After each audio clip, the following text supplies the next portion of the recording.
मंजिल भी ज़िद्दी है, रास्ते भी ज़िद्दी हैं, देखते हैं आगे क्या होगा, हमारे हौसले भी ज़िद्दी है। Friends, now we are going to start SAARC and ASEAN. This is very noble topic.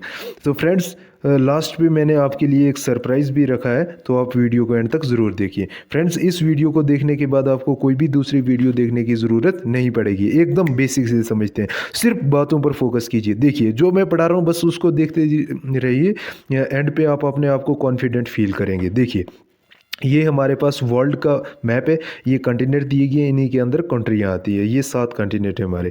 ये डायरेक्शन है, ये नॉर्थ है, ये साउथ है, ये वेस्ट है, ये ईस्ट है। आपको पता है, बट मैं समझाता हूँ इसमें गेम की।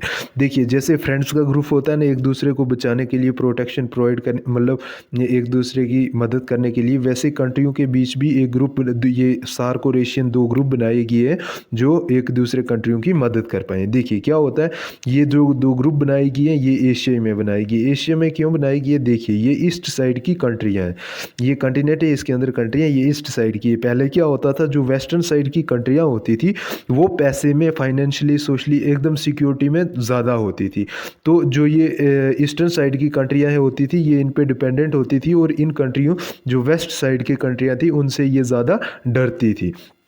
तो ये अटैक भी कर देते थे वेस्ट साइड वाले कंट्रियाँ, तो ईस्ट साइड वाली कंट्रियाँ चुप ही रहती थी, क्योंकि इनके पास इतनी पावर नहीं होती थी। तो इन्होंने पावर खुद में जनरेट करने के लिए सार्क और एशियन नाम के ऐसे ग्रुप बना दिए, जिसके बाद वेस्टर्न कंट्रियों की हिम्मत नहीं पड़ने लगी कि इन कंट्रियों पर अपनी नज़र डाल पाए। तो देखते हैं आगे क्या होता है। आप बस वीडियो में बने रहें। ये बात है हमारे एशिया की। एशिया हमारा इतना स्ट्रांग हो गया है कि कोई भी कंट्रियों की ज़्यादा वेस्टर्न साइड वालों की उतनी हिम्मत नहीं पड़ती है कि मतलब इजीली अटैक कर पाए। ये हमारा एशिया कंटिनेंट है, इसी में हम भी, हमारा हिंदुस्तान, यहाँ पे इंडिया जो है हमारा इसी में आता है। तो इसमें क्या हुआ, ये इसमें भी डायरेक्शन देखिए, इसमें जो ग्रुप है, ये 2 ग्रुप हैं, ये साउथ में बनाएगी, ये साउथ साइड है, ये ईस्ट है, ये वेस्ट है, ये नॉर्थ है। जो एशियन बनाया गया ना, ASEAN, एशियन, एशियन की फुल फॉर्म क्या है वो भी समझेंगे। एसोसिएशन साउथ ईस्ट, जो एसोसिएशन साउथ ईस्ट की एसोसिएशन ग्रुप होता है, ये साउथ और ईस्ट में ही इन्हीं कंट्रियों के बीच ग्रुप बनाया गया है, साउथ और ईस्ट। बट जो सार्क है ना, ये बहुत बड़ा ग्रुप है, ये पूरे साउथ में बनाया गया है, ये पूरी साउथ की कंट्रियों का एक ग्रुप है। तो आइए समझते हैं। सबसे पहले समझते हैं एशियन, इसकी फुल फॉर्म भी पूछी जा सकती है एग्जाम में। तो Association of South East Asian Nation is a regional organisation, ये एक ऐसा ग्रुप, ये इसकी फुल फॉर्म है। तो ये एक ऐसा ग्रुप बनाया गया है, जो कहाँ बनाया गया है, ये साउथ है, ये ईस्ट है, इनके बीच जो एशिया में जितनी भी कंट्रियाँ आती है, उसमें कुछ कंट्रियों ने पार्टिसिपेट नहीं किया, बट ऐसे लगभग 80% कंट्रियों ने यहाँ पे मतलब कम्बिनेशन बना के एक ग्रुप बना दिया कि हमारे साथ कोई भी लड़ेगा, हम एक दूसरे का साथ देंगे। सबसे पहले एशियन का वो भी देखते हैं कंट्री, पहले ये देखें एशियन का मोटो किया था, 1 विजन 1 आइडेंटिटी 1 कम्युनिटी, कि हमारा एक ही विजन है, एक ही पहचान है, एक ही कम्युनिटी, एक ही किस्म के हम लोग हैं। तो दूसरी बात, आपने जो मैं बोल रहा हूँ उस पॉइंटों को याद रखिए, बस दैट्स इट। अच्छा, ये 8 अगस्त को ये एशियन डे मनाया जाता है। तो 8 अगस्त को, और 1967 में क्या हुआ कि हमारा ये एशियन ग्रुप बन के तैयार हो गया। अच्छा, एशियन बना कहाँ? तो ये बना इंडोनेशिया में, इंडोनेशिया की एक जगह है जकार्ता, वहाँ पे बनाया गया है। तो देखना यहाँ पे क्या हुआ, इस्टेब्लिश कब किया गया है, 1967 में। ये डेट आप याद रखिए, बस जो मैं बोलते चलूँगा वो याद रखते जाइए। और दूसरी बात क्या याद रखनी है, ये कहाँ पे बनाया गया, डिक्लेयर कहाँ पे किया गया, बैंकॉक में। तो इसकी जो फाउंडिंग कंट्रियां हैं वो 5 है। जब इन्होंने बनाया तब 5 ही कंट्रियां थी, उन्हीं को फाउंडर फर्दर कहते हैं। कौन कौन सी थी? इंडोनेशिया, मलेशिया, फिलीपींस, सिंगापुर और थाईलैंड। ये आपको कंट्रियां याद रखनी थी, 5 थी। तो आज टोटल कितनी कंट्रियां एशियन के साथ जुड़ी है, वो है 10। और लास्ट में जो ऐड हुई, इनकी डेट भी याद रखनी है। जो ये 5 कंट्रियां ऐड हुई थी, ये 1967 में हुई थी, 8 अक्टूबर को, क्योंकि तभी ये एशियन तैयार हुआ था। उसके बाद 5 कंट्रियां और ऐड हुई, ये सभी कंट्रियां कहाँ की हैं, साउथ ईस्ट की। कहाँ? एशिया में, एशिया के मैप साउथ ईस्ट में है। तो कौन कौन सी हैं? एडिशन जो ब्रूनी जो हुई 1984 में हुई, 1984 में, वियतनाम 1995 में, लाओस एंड म्यांमार जो हुई ये 1997 में, और जो कंबोडिया थी ये कब हुई, 1999 में। तो देखिए ये कौन कौन से मेंबर हैं, ये देखिए Indonesia, Malaysia, Philippines, Singapore, Thailand, ये कब हुई थी, 1967 में। तो जब ये एशियन तैयार हो गया था उसके बाद 5 कंट्रियां जो है ऐड हुई है। ब्रूनी जो 1984 में ऐड हुई है, और वियतनाम जो है 1995 में, और जो ये लाओस और म्यांमार ये 2 इकट्ठी हुई है 1997 में, और जो कैम्बोडिया हुई है ये 1999 में ऐड हुई है। ये 10 कंट्रियां हैं। तो इसका आप फार्मूला याद रखना चाहते हैं वो भी, जैसे ब्रूनी है ना, ब्रूनी एक ये कंट्री आ गई, CM, जो ब्रूनी का CM है उसके लिप्स पे क्या हो गया, LIPS, लिप्स पे क्या हो गया, तंबाकू मोज़िक वायरस। तो इन सब में ब्रूनी एक कंट्री ये वाली आ गई। बाकी C से भी कंट्री बनती है कैम्बोडिया, M से भी Malaysia, Myanmar, Vietnam, Philippines, Singapore और थाईलैंड। तो ये फार्मूला है। तो देखिए अब क्या है, इसके 4 मैकेनिज़्म है। मैकेनिज़्म इंस्टीट्यूशन जो है तो उसमें क्या क्या है, एक है चेयरमैनशिप, दूसरी एशियन स्मिथ, तीसरा एशियन मिनिस्टर काउंसिल, चौथा डिसीजन मेकिंग। ये इंस्टीट्यूशनल मैकेनिज्म है किसकी, एशियन की। अच्छा इसमें क्या होता है, एक सिंपल बता देता हूँ कि इसमें क्या होता है, एनुअली रोटेट होता है कि 1 साल के बाद दूसरी कंट्री के पास मतलब वो चला जाता है, हेड मतलब चेयरमैनशिप उसके पास चलाई जाती है। तो आज 2024 में है, जो लोएस्ट कंट्री है तो इसके पास चेयरमैनशिप है पूरी एशियन की। उसके बाद एशियन स्मिथ होती है, इसमें क्या होता है, इसके ऑब्जेक्टिव पे बात की जाती है, ये साल में 2 बार होती है। ठीक, उसके बाद क्या होता है, एशियन मिनिस्टर काउंसिल होती है, इसमें 4 न्यू मिनिस्टर बॉडीज़ को पार्टिसिपेट चार्टर एस्टेब्लिश किया जाता है, सपोर्ट किसको, स्मिथ को, मीटिंग को सपोर्ट करने के लिए। उसके बाद डिसीजन मेकिंग भी किया जाता है एशियन में, ये इसके इंस्टीट्यूशनल मैकेनिज्म है। तो दूसरी बात क्या याद रखनी है, जो डॉक्टर काओ किम होर्न्स है, इसको याद रखना है, ये न्यू सेक्रेटरी है किसका, एशियन का, ये हेड है किसका, एशियन का आज की डेट में। इसके बाद जो हमारा नेक्स्ट टॉपिक आ जाता है वो आ जाता है सार्क, SARC। इसकी फुल फॉर्म क्या है, south Asia association for regional corporation. ये एक दूसरे को सपोर्ट करते हैं, एंड में इनका सब बताऊंगा कि ये क्या करते हैं। फाइनेंशियली सपोर्ट करते हैं एक दूसरे को, सब कुछ करते हैं, सिक्योरिटी सपोर्ट करते हैं, सब कुछ करते हैं। तो जो ये अब एशिया में साउथ वाला रीजन है ना, सार्क का ग्रुप जो है इन कंट्रियों में ऐसे मतलब पूरे साउथ के लिए बना हुआ है। तो इसमें कौन कौन सी कंट्रियाँ वो भी देखेंगे, पहले ये इसकी फुल फॉर्म याद कर दो। उसके बाद ये याद कर दो कि ये 8 दिसंबर 1985 में हुआ था। कब, 8 दिसंबर 1985, 1985 में ये हुआ था। वो कितने में हुआ है, एशियन कितने में हुआ, 1967 में, सॉरी 67 में। उसके बाद क्या होता है कि इसमें जो थी, इसमें पूरी कितनी कंट्रियाँ, 8। तो उसमें कितनी थी, उसमें थी 5 पहले आई थी, 5 बाद में, आज तो कितनी है, ऑल टोटल 10। तो इसमें 8 है टोटल। इसमें क्या हुआ था, 7 पहले की थी, बाद में अफ़गानिस्तान जो है ये 2007 में इसका पार्ट बना है। तो ये क्यों बनाया गया था, देखिए ये बांग्लादेश के बंदे ने इसका आइडिया दिया था, वो भी पढ़ते हैं, पहले याद रखिए। 8 दिसंबर 1985 को ये बनाई गई। तब कौन कौन सी थी, इंडिया, पाकिस्तान, बांग्लादेश, श्रीलंका, नेपाल, मालदीव्स एंड भूटान। ये 7 कंट्रियां पहले थी जब ये सार्क बनाया गया है। ये क्या करते हैं, एक दूसरे को सिक्योरिटी प्रोवाइड करते हैं, एजुकेशन, कल्चर वगैरह सब कुछ, वो मैं सब आगे बताता हूँ, पहले ये समझिए इनके बारे में। अच्छा, फिर जो 14 स्मिथ क्या होती है, एक किस्म की मीटिंग होती है जिसमें मिलके ये पूरे एशियन के बारे में या मतलब किसी भी चीज़ के बारे में भी डिस्कशन करते हैं, बट इसमें सार्क के बारे में ही करते हैं। ये इसकी सार्क स्मिथ।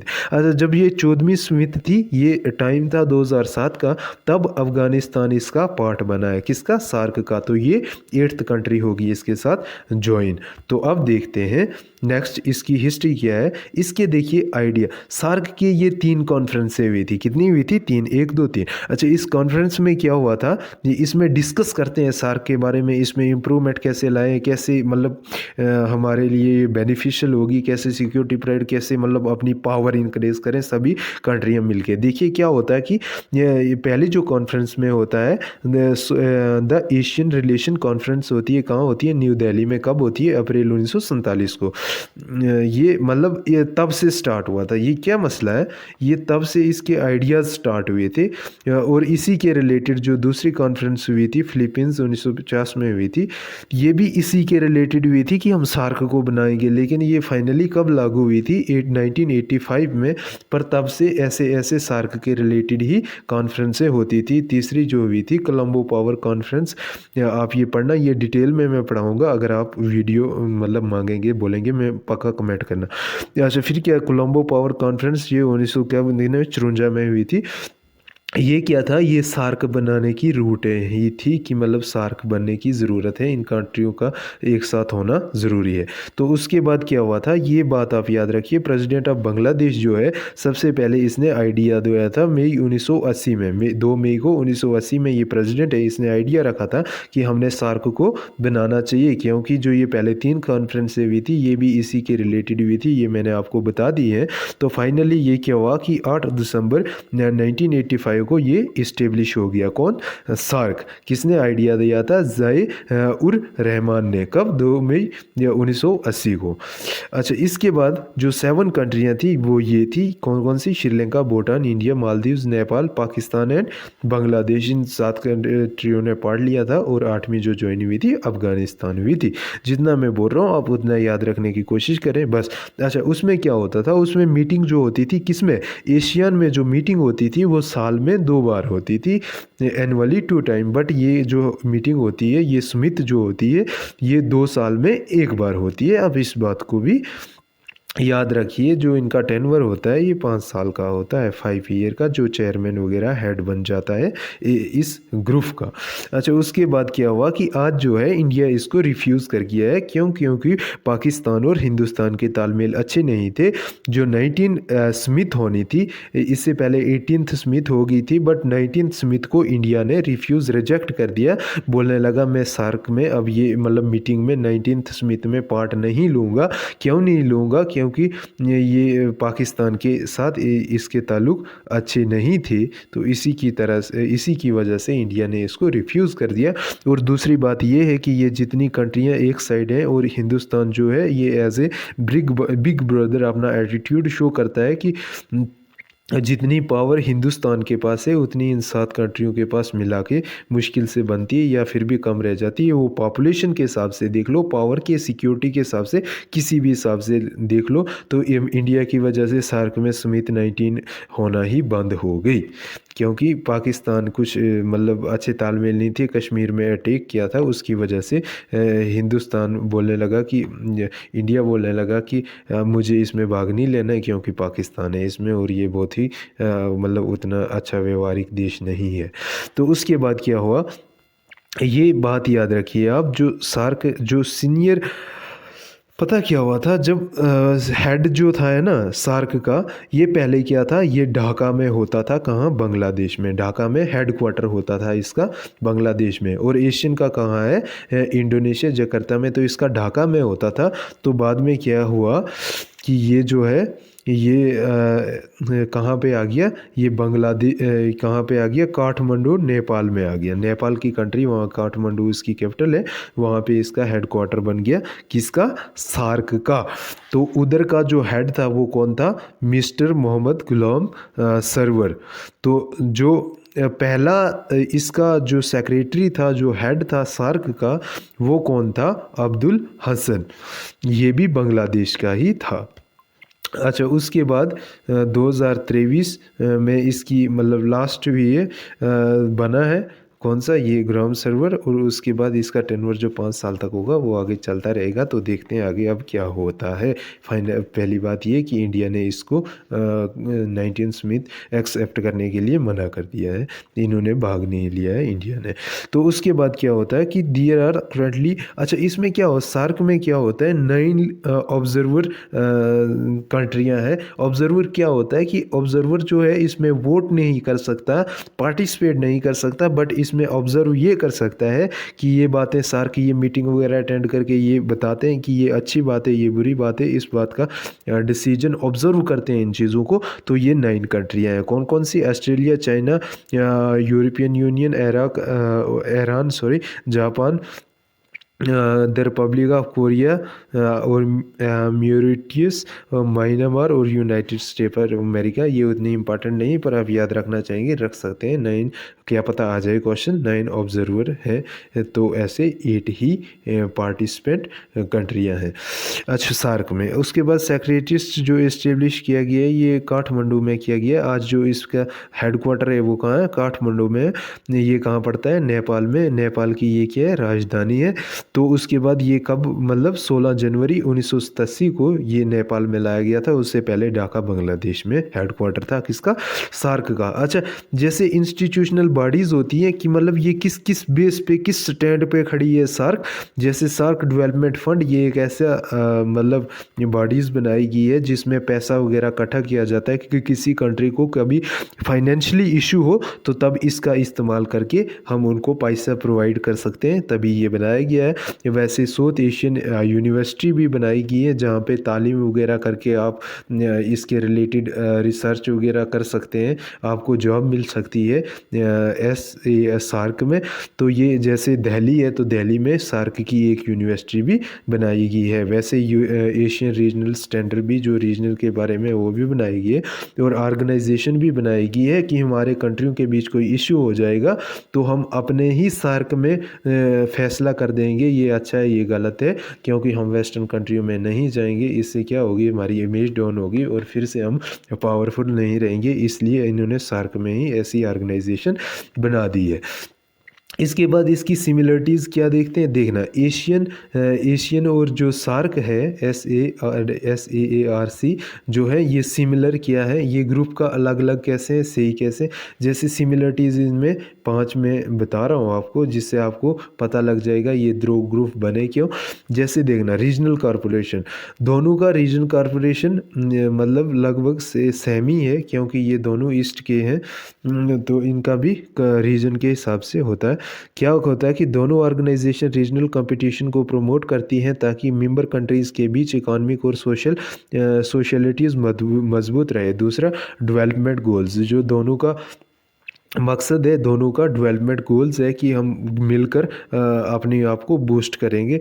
तीसरा, कल्चरल एक्सचेंज, एक दूसरे के बीच में ये क्या करेंगे, मतलब दोनों का मकसद यही है कि मतलब एक दूसरे को कल्चर को बांटेंगे, एक्सचेंज करेंगे। उससे क्या होता है कि बंदा अपना लगने शुरू हो जाता है कि ये कंट्री भी मेरी है, जैसे भाईचारा क्रिएट हो जाता है। वैसे पॉलिटिकल स्टेबिलिटी, मतलब किसी कंट्री में किसी पॉलिटिकल कोई इशू हो जाए तो उसमें भी मतलब ये दोनों का मकसद सेम ही है। दूसरा, मल्टीलेटरल फोरम्स, क्या होता है कि दोनों ऑर्गेनाइजेशन मल्टीलेटरल फॉर्म्स हैं जहां मेंबर कंट्रीज़ अपने इश्यूज डिस्कस करती हैं। तो ये भी इनकी एक सिमिलरिटीज़ है, दोनों का मकसद यही है। अब दोनों का मकसद अलग अलग क्या है, जैसे सार्क आ गई, ये एशिया के मुल्कों पर केंद्रित है। जैसे देखना जियोग्राफिकल फोकस जो देखा जाए, जो सार्क है ये पूरे साउथ में कवर करती है रीजनल फोकस, जियोग्राफिक फोकस, और जो एशियन है ये खाली साउथ और ईस्ट में जियोग्राफिकल फोकस करती है। ये इनमें एक डिफरेंस आ गया। दूसरा क्या है, मेंबर कंट्रीज़, इसकी 8 मेंबर कंट्रीज़ है सार्क की और इसकी 10 हैं, और बीच में कंट्रियां अलग अलग भी है। दूसरा, मेंबर कंट्रीज़ में फ़र्क आ गया। तीसरा, इकोनॉमिक इंटीग्रेशन में भी आ गया। क्या होता है कि एशियन का फोकस इकोनॉमिक इंटीग्रेशन और ट्रेड बढ़ाने पर है, जबकि सार्क का फोकस पॉवर्टी एलिवेशन और सोशल इशू पर है। कि मतलब सार्क का जो मेन फोकस है ये गरीबी को ख़त्म करना है। ये बाकी जो एशियन का है ये किसका है, इंटीग्रेशन और ट्रेड को बढ़ावा देना भी है कि बिजनेस वगैरह भी अच्छी चल पाए। दूसरा फॉर्मेशन ईयर इसका डिफरेंट है, सार्क का 1985 है और एशियन का 1967 है। तो उसके बाद इंस्टीट्यूशनल स्ट्रक्चर भी क्या है, एशियन का ज़्यादा फॉर्मल है और सार्क का उतना फॉर्मल नहीं है। अच्छा, उसके बाद MCQ पढ़ते हैं 10 सम। पहला क्या देखना, इनका आंसर आप बहुत ही ध्यान से देना। अच्छा देखना क्या होता है कि सोत सार्क, अच्छा क्या बोलता है, सार्क का फुल फॉर्म क्या है। सार्क का फुल फॉर्म है south Asian association for regional corporation, ये आपका ए पार्ट राइट आंसर। उसके बाद दूसरा क्वेश्चन आ गया हमारे पास, ये एशियन का फॉर्मेशन कब हुआ था। तो एशियन का फॉर्मेशन कब हुआ था, तो ये जो है हमारा 1967 में हुआ था। तीसरा क्वेश्चन हमारे पास आता है सार्क के कितने मेंबर कंट्रियां हैं, तो वो कितनी है 8। तो एशियन की कितनी है, तो एशियन की क्या है 10। उसके बाद हमारा 5वां क्वेश्चन आता है सार्क का हेडक्वार्टर कहाँ पे है। देखना ढाका बांग्लादेश भी दे दिया है, पर ये पहले था, आज करंट में कहाँ है, काठमांडू। तो आपका आंसर का क्या है, काठमांडू नेपाल। तो उसके बाद छठा क्वेश्चन आ गया, एशियन का हेडक्वार्टर कहाँ है, जकार्ता इंडोनेशिया, ये मैंने आपको बता दिया था। उसके बाद सार्क के पहले समिट कब हुई थी, तो जो सार्क की जो पहली समिति हुई थी वो कब हुई थी, ये क्वेश्चन राइज होता है। तो ये हुई थी 1985 में, क्योंकि जब ये लागू हुआ तो तभी होनी थी, ऐसे कैसे पहले कैसे हो जाती है बाद में। अच्छा, उसके बाद एशियन का मोटो क्या था, तो एशियन का मोटो था यूनिटी किसमें, डाइवर्सिटी में, यूनिटी इन डाइवर्सिटी। उसके बाद सार्क का मेन फोकस क्या था सार्क का मेन फोकस, सार्क का मेन फोकस था कि पॉवर्टी को एलिवेशन यानी गरीबी ख़त्म करना। तो उसके बाद एशियन का मेन फोकस क्या था, इसका था ट्रेड एंड इन्वेस्टमेंट, ये चाहता था कि थोड़ा ट्रेड वगैरह व्यापार भी बढ़ जाए। तो मैं चाहता हूँ कि आपको ये वीडियो अच्छी लगी होगी, तो थैंक यू सो मच, मिलते हैं नेक्स्ट वीडियो में।